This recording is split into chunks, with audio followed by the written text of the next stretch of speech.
Veterans Voices, sponsored by William Mattar Law Offices.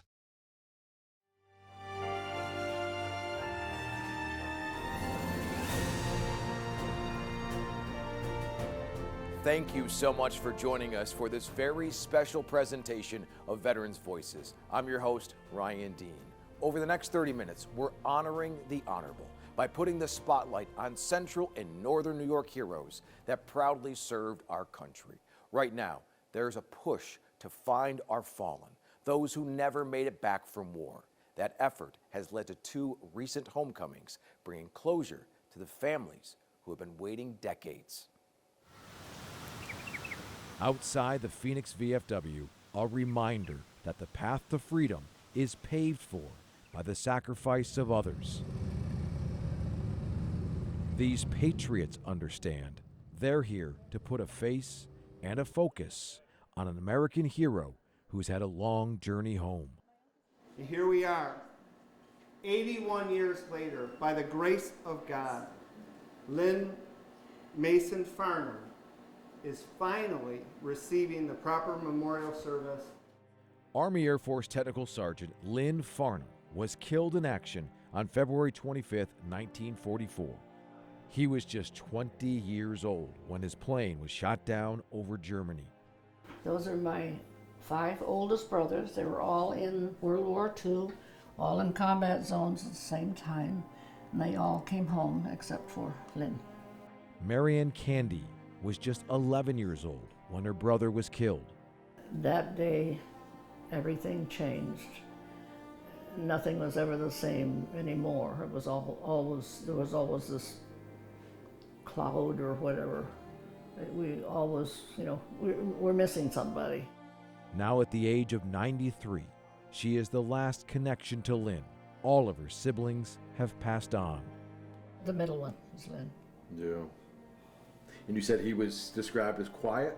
Yes, he was quiet and calm.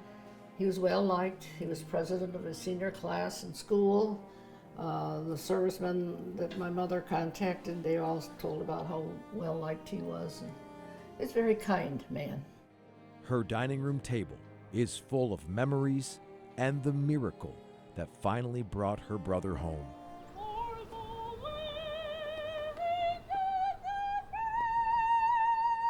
And brought this community together.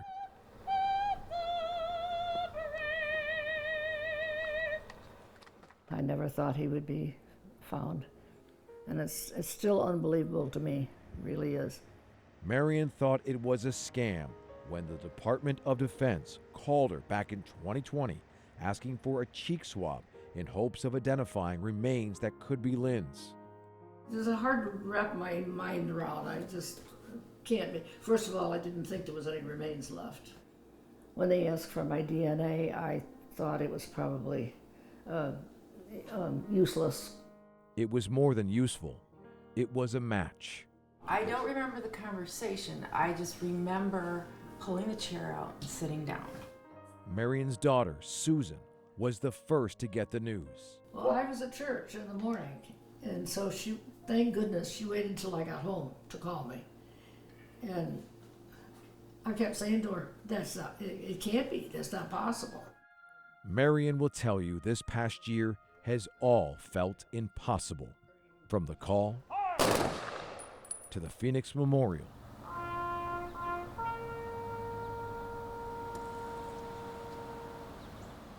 To the final resting place on October 1st. This hometown hero from Oswego County was buried on the hallowed grounds of Arlington.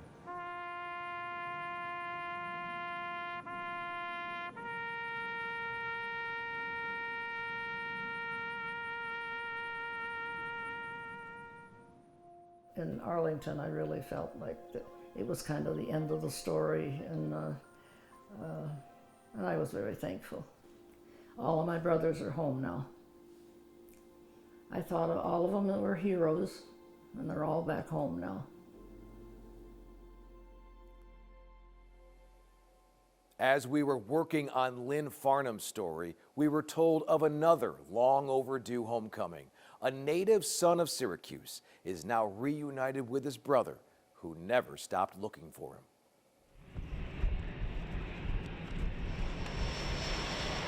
This arrival at the Greater Rochester International Airport has been delayed for decades. Yet American Airlines Flight 2320 is exactly on time for the family of Private Robert Budd. I saw the top of the plane coming, and I just was like, I can't believe this. It was surreal after all this time. It's a big thing, a big deal, a real big deal. A big deal because bringing her uncle home 83 years after he was killed in World War II means Kathy Canaan kept a promise to her father. I said, if the day comes and you're not here and they do find him, I promise you I will bring him home. And he's home. That's my dad. Ken Budd was just a young boy when his big brother Bob was killed in the Guadalcanal campaign in August of 1942. There's a lot of letters in here. He speaks of my dad in some of the letters saying, how's my little guy? Because my dad was 10 years old then. How's my little Kenny doing? How's my little buddy doing? He just knew one day he went away and never came back. Ken would spend most of his adult life trying to find and bring back his brother's remains, traveling more than 8,000 miles to the Solomon Islands in the South Pacific. He was obsessed with it, a healthy obsession. Each trip led to new memories and new discoveries, which he made sure to document. He was over there several times. Each time he went over, he felt like he was getting closer. And then the last time he wanted to go over, he was starting to kind of dementia and not feeling well, and he wasn't healthy. So we talked him into not going. And I remember distinctly telling him, Dad, maybe he doesn't want you to find him. Ken died in February of 2021 at the age of 87. The following month, Bob's remains were found. What do you make of that? Oh, I think there's a lot to it. I think it's divine. I know my dad had something to do with it. I know my uncle had something to do with it. Yeah, there's no doubt in my mind. It would still take a few more years for the military to confirm it was a match. Then this past June, there was a message left on Kathy's answering machine that led to this moment. I'm trying to get a hold of Ms. Kathleen Canaan in reference to her uncle, Private Robert Budd. I couldn't really function. I needed to talk to somebody. I called my brothers. They found him, and they knew exactly what I meant. Ken always wanted his brother buried in Arlington, but his family all agreed that he needed to be next to his buddy at Onondaga Valley Cemetery in Syracuse. I can see my dad smiling. I can close my eyes and see my dad smiling.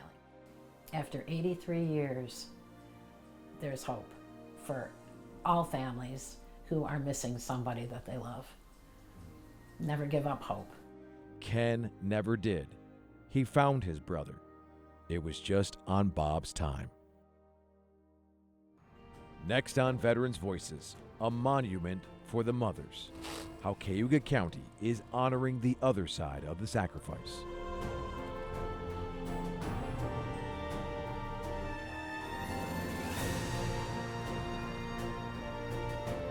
As we honor the honorable here on Veterans Voices, we also want to recognize the families of our service members. No one understands the sacrifice more than Gold Star mothers. These remarkable moms are turning their pain into purpose. You'd be hard-pressed to find a more patriotic place in central New York than Cayuga County.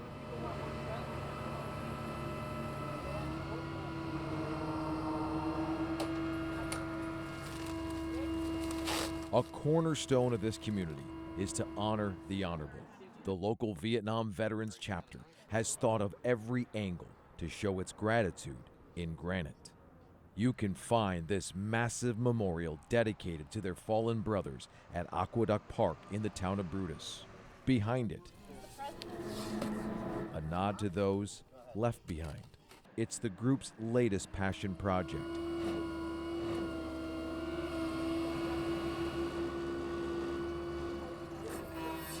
It's a heavy lift to honor those left with heavy hearts. With your left hand, pull that a little tighter. A 6,000-pound monument for Gold Star mothers. It recognizes the other side of the sacrifice. We went through a couple of ideas first before we finally decided on the mom with the child. From the planning to the placement, it's taken 5 years and an army to pull it off. A lot of hands and hearts helped make both of these monuments possible. Port Byron High School teacher Linda Townsend has had her hand in every step. Part of her passion comes from having 2 former students killed in action. Do you think about them often? Yes, I do. Yeah, I do. I can't help not think. They were good kids. They really were. So I just, so we try to do what we can for the families.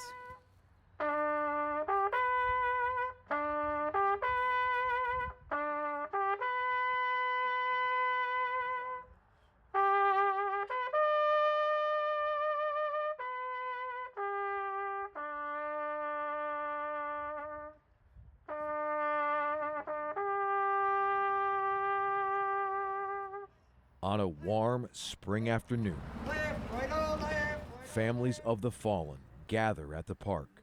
Gold Star mothers from across the state come to see the monument meant for them.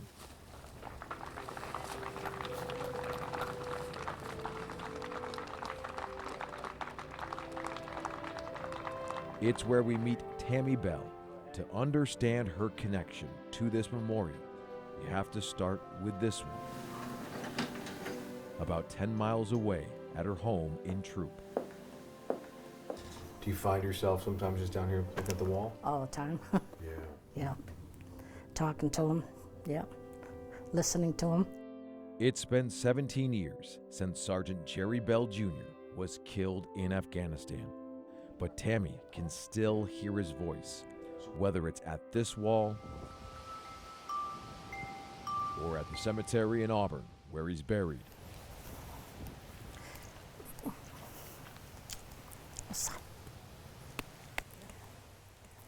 They say the flag blows by every breath from our soldiers. He stood proud, we have to stand proud. His sacrifice has led to her service. She's a member of the American Gold Star Mothers, an organization dedicated to being there for veterans. Keeps me going, keeps us busy. She has never been one for the spotlight, but Jerry was a leader, so she leads, even traveling to D.C. as a member of the Banner Guard. He'd be shocked, like, Mom's doing this. Mom's even doing speeches and on TV. Lori Schneider understands There's Sweetie Pie, you can come right over here. the bond and the boldness to carry on. While this park is now very special to her, it's this one in Van Buren that has her heart. What's so special about this park? Yes. This park represents for our family togetherness, time together, and Kyle. His footprints throughout the entire park. This is where he was. This is Kyle. It's beautiful. You probably love spending time here. I do. I enjoy it here. You feel Kyle here. I feel Kyle here. Corporal Kyle Schneider was just 23 years old when he was killed in Afghanistan. Kyle was born to be a Marine. It's what he loved to do. And he was good at it. And he was strong, and he was talented, and he was the best Marine that I know. Kyle's motto was, "It's my turn." For Lori, it's more than just a saying, it's become her mission. She started the Corporal Kyle Schneider Foundation to honor her son's legacy of giving and caring. It's to honor our fallen, to be committed to service, and have the courage to carry on. And that's what American Gold Star mothers do. Different journeys, different stories, but bonded by turning grief into good. It's a lifting up of one another and taking care of one another, and also our veterans. On my down days, I can look at one of his many pictures and I can hear him say, "Get a boot in your butt and get going. And then when I get it done, I'm like, I did it, Jared. Do it for him, yep. Yes, I do.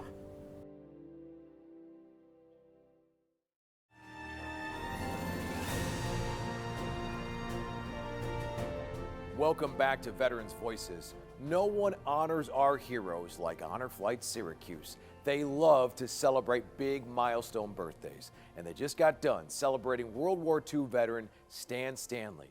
His story can't be told without a picture from his past that has quite the Central New York connection. Honor Flight Syracuse has thrown a lot of meaningful birthdays for those who mean the most to this country's past.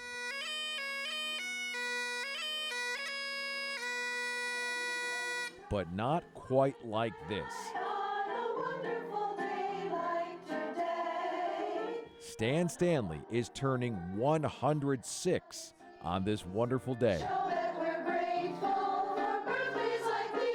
It's their first time celebrating such a milestone.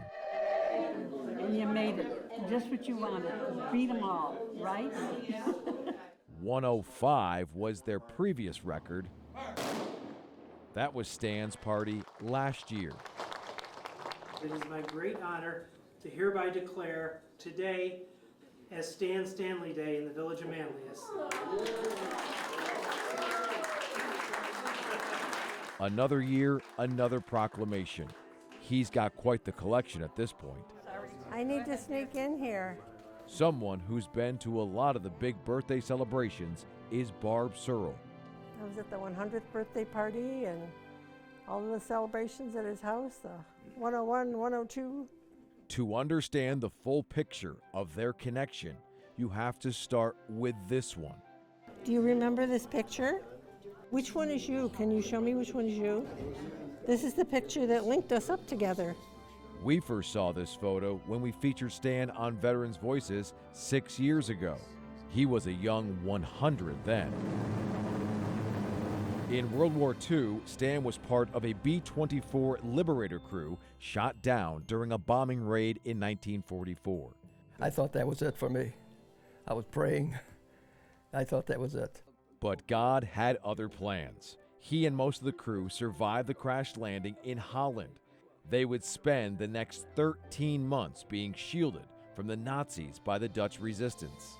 There's nothing like the Dutch people for taking care of people that they love, you know, and I love them too.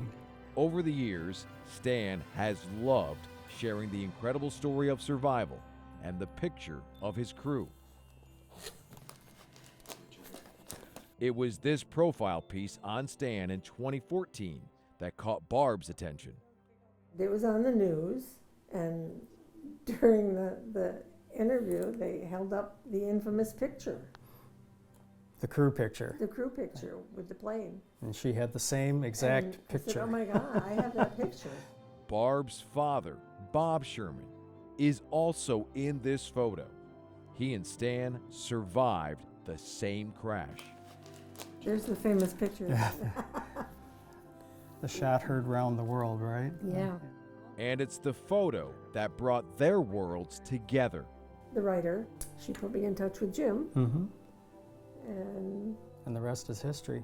Jim is Stan's son. Here she's lived under our noses all these years, and we never knew. I mean, and we searched every spelling and called every phone number in the phone book and, you know, looking for what he said was Stan Stankiewicz, which I now know is the total incorrect pronunciation. Stan Jakevich. A lot of letters, hard to pronounce, which is probably why he changed it, but he had no idea his crew members were looking for him. Stan has told me some great stories from back in the day, and he always says they were drinking buddies. Unfortunately, Stan never got to have that reunion beer with his drinking buddy. Bob Sherman died in 1991. I'm so sorry you guys never got to link up, but I'm glad that I found you. An old picture that's led to new ones. That's what I call a picture-perfect ending. Happy birthday, Stan Stanley. We'll see you next year. Yeah. Coming up on Veterans Voices, cheers to 100 years. This VFW takes the cake. The relics that remain relevant and the bonds that last inside this patriotic place. The North Country is bustling with veterans, many of them assigned to Fort Drum, then stayed to make it home. While many VFWs across the country are seeing a decline in membership, the one in Watertown has been running strong for 100 years. Here's our Kendra Brodus. It's a place filled with history, letters from a World War I soldier, family trees and ties that have led to generations of members, and friendship with the boisterous whispers of a wheelchair race. Oh, they're gonna race!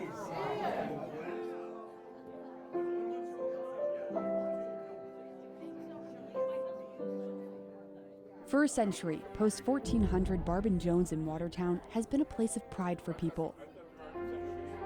We're not just honoring ourselves and who we are right now. What we're honoring is all those that got us to where we are right now. Carlene Savage, a veteran herself, was first introduced to the post by her dad. It allowed me to take part in something that my dad was a member of, and my dad was in World War II, got wounded 3 times. I have his 3 Purple Hearts, so just ingrained. Over the 2 decades Will Harris has been coming here, he's heard dozens of stories from fellow members about their time serving. He's told quite a few of them too. The first cab, that's the one with you, Desert Storm with first cab. And that's where they shot me at. Desert Storm, I got 5 pieces of shrapnel. It was a narrowing escape. The first-hand stories of service aren't just spoken at the VFW. Some are written down and on display, like this one from Walter Barbin, who the post is named after. It was a letter home to his brother Bill that was written on March 24th of 1918. Mr. Barbin was killed in action on June 7th of that same year.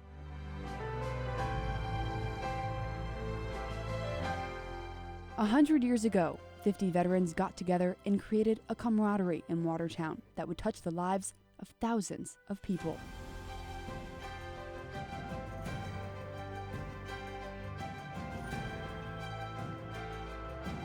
It's not just the here and now. How is this country built? This country was built because of veterans. If you enjoy your freedoms, if you enjoy the rights that you have every day, thank a veteran. Thank you for your service. Oh, thank you. And become a place where veterans' voices are of the highest value. Let's end it on a sweet note. 4-year-old Dava Cummings knows how to honor our heroes. Her father served, and this special young girl raised more than $1,000 for Honor Flight Syracuse, 1 cup of lemonade at a time. To the veterans, thank you for your service, and thank you for watching. I like red instead. Red is my favorite color. It is? Huh? Oh, And purple. Say who's next? Who's next? Here we go. Thank you. You're welcome. Uh-huh. I can do that. It's $8. It's $8. Please. Please.